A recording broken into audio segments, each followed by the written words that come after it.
Auditeurs et auditrices de la RTA-OPH, nous vous proposons ce dossier sur l'affaire Asla-OPH en justice en 3 démarches. Première démarche, les contradictions de la justice. Deuxième démarche, la corruption, le trafic d'influence et les relations. Enfin, troisième démarche, le collectif. Voici le déroulé. 1. Sur les contradictions de la justice. 25 procédures judiciaires dans un même pays, dans une même justice, pour une même situation. Les juridictions de Pointe-Noire ont géré la situation jusqu'au niveau de la cour d'appel avec une seule constance. M. Bikindou n'a pas qualité de faire ce qu'il a fait. Pour preuve, tout ce qu'il a fait par la suite, c'était simplement pour essayer de se fabriquer une qualité. Curieusement, l'affaire déportée à Brazzaville, les juridictions même, celles inférieures à la cour d'appel de Pointe-Noire, ont cherché comme à reprendre le procès à zéro. Le procureur général près la cour d'appel de Brazzaville, en l'espace d'un mois, a pris 6 réquisitions contradictoires pour la seule affaire de séquestre des biens de l'Asla-OPH à Pointe-Noire. Un jeu de ping-pong terrible. Un magistrat qui, en service à Pointe-Noire, prend une décision. Arrivé à Brazzaville, où il est muté, le même magistrat, sans motivation, prend une décision contraire dans la même affaire. Nos adversaires attaquent l'État au niveau du tribunal administratif de Brazzaville. Nous nous portons volontaires dans le cadre de l'intervention volontaire. Curieusement, à la fin, l'État est laissé de côté et nous nous retrouvons comme ceux ayant engagé la procédure. Après un incident malheureux survenu lors d'une audience au niveau de la 6e chambre correctionnelle du tribunal de grande instance de Pointe-Noire, nos avocats vont introduire une requête pour récuser le juge. Cette requête va rester sans suite et le procès va se poursuivre sans la présence de la partie défenderesse. À Brazzaville, sur la requête de M. Lévin Diengi, qui sollicite le contrôle de l'Asla-OPH, le tribunal tranche en le déboutant, avec pour motivation le fait que l'État étant laïque, la justice ne peut s'ingérer dans les questions confessionnelles. Or, à Brazzaville, le tribunal de grande instance de Pointe-Noire prend un jugement civil pour défendre à un citoyen de porter un titre confessionnel. Le même tribunal s'est contredit en prenant 2 jugements civils contraires. Le premier, qui ne reconnaît pas la qualité de M. Bikindou. Le deuxième, lui, qui le reconnaît. Les motivations de ces tribunaux sont pourtant battues en brèche par des documents que les magistrats ne prennent même pas le temps de lire. Tout se passe comme si les décisions étaient rédigées par des personnes extérieures et imposées aux juridictions. Le plus grave, c'est l'erreur matérielle constatée dans la décision rendue par la Cour suprême. Comment la plus haute juridiction du pays peut-elle se tromper ainsi, et ceci à plusieurs reprises? Malgré la requête faite par nos conseils, cette affaire est restée sans suite. Enfin, toutes ces affaires ont été portées au niveau de l'inspection des juridictions. Là-bas, on nous a laissé entendre que certains magistrats étaient des protégés et d'autres ne prenaient même pas la peine de se présenter aux invitations de cette instance. 2. Sur la corruption, le trafic d'influence et les relations. Sur la corruption, un greffier, et pas le moindre, s'est ouvert à nous pour nous faire part du jeu de corruption. Nous disposons tous les éléments à cet effet et nous les produirons le moment venu. La partie adverse se sert d'un auxiliaire de justice qui prend les contacts nécessaires, puis se charge de convoyer les fonds et de rédiger les décisions. Une phrase est même devenue célèbre dans une audio devenue virale depuis. Phrase prononcée par M. Dimi Jacob, je cite, « Il nous reste qu'à collecter l'argent qui manque pour combler le bon auprès du juge. » Fin de citation. Le président Mikungi a été contacté à plusieurs reprises par des magistrats qui lui ont demandé des services avant certains délibérés. Il s'exprimera le moment venu sur ces faits. Sur le trafic d'influence et les relations.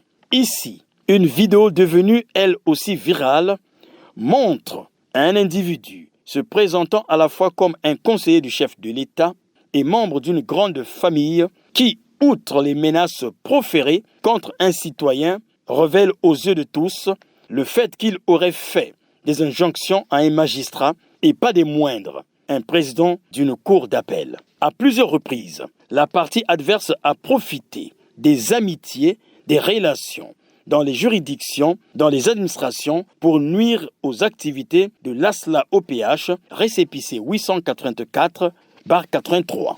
Quand bien même nombreuses de nos décisions de justice, en notre faveur bien sûr, à caractère exécutoire, sont restées sans application par notre seule volonté. Nos amis n'ont jamais hésité d'user de leurs relations pour menacer, intimider, perturber. Vous vous rendez compte que nous sommes bel et bien emboutis. Vous savez que respectueux de l'autorité de l'État, respectueux des règles établies par la République, nous ne pouvions pas faire déplacer plus de 30 000 personnes en Vouti si nous n'étions pas en règle. Et donc à 17 h, on nous fait savoir que nous n'avons que l'autorisation que nous avons de la préfecture de Kouilou a été annulée. Nous ne sommes pas venus pour une manifestation culturelle vulgaire. Nous sommes venus pour prier. Pensez-vous qu'une personne va partir de la France, dépenser autant d'argent pour venir se battre? Nous sommes venus pour prier.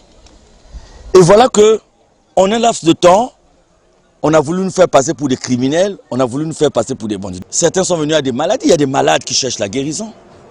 Il y a des gens qui n'ont plus de travail, qui cherchent le travail. Il y a des gens qui n'ont plus de foyer, qui cherchent la stabilité dans les foyers. Les gens sont venus chercher Dieu. Les gens sont venus chercher aussi de la paix pour le pays. Que les mamans qui ont des bébés ici ne sont pas venus pour se battre. Que des papas, des vieux papas, vous voyez des vieux papas qui ont souffert des AVC, qui sont en rééducation fonctionnelle et qui sont venus pour rencontrer Dieu. Ces vieux papas vont se battre avec qui? Mais si même une administration ne peut pas respecter les décisions de justice, c'est grave, madame la journaliste. Si une administration ne peut pas respecter, vous voyez, monsieur le juge, si vos décisions ne sont pas respectées par l'administration, à partir de ce moment-là, c'est compliqué. Nous avons totalement raison. Mais les gens disent, mais comment on n'écoute pas ceux qui ont raison et tous les jours on écoute ceux qui ont tort? C'est ça le problème.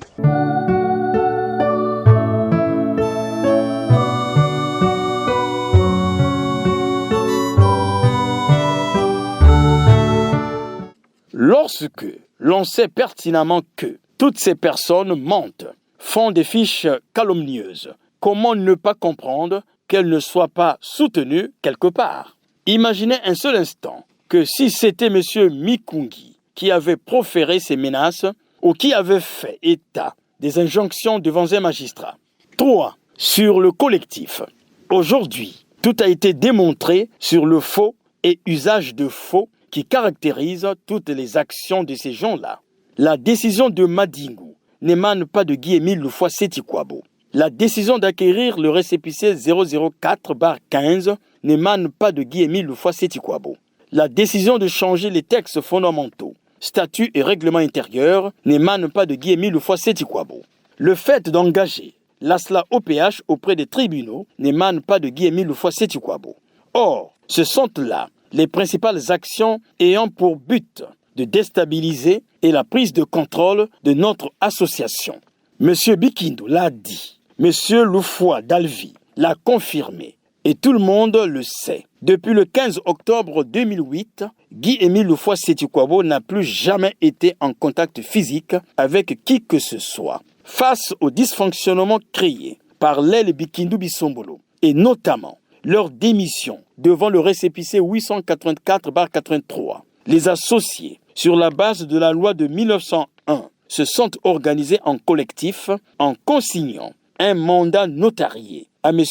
Mikungi Lundu Charles avec des missions précises, concrètes et claires. La validité de ce mandat a été reconnue par la même justice. Fort de cela, réunis en assemblée générale, les associés ont décidé de mettre fin à la personnalisation de ce conflit. Il s'agit désormais de ASLA OPH, récépissé 884/83, contre ASLA OPH, récépissé 004/15.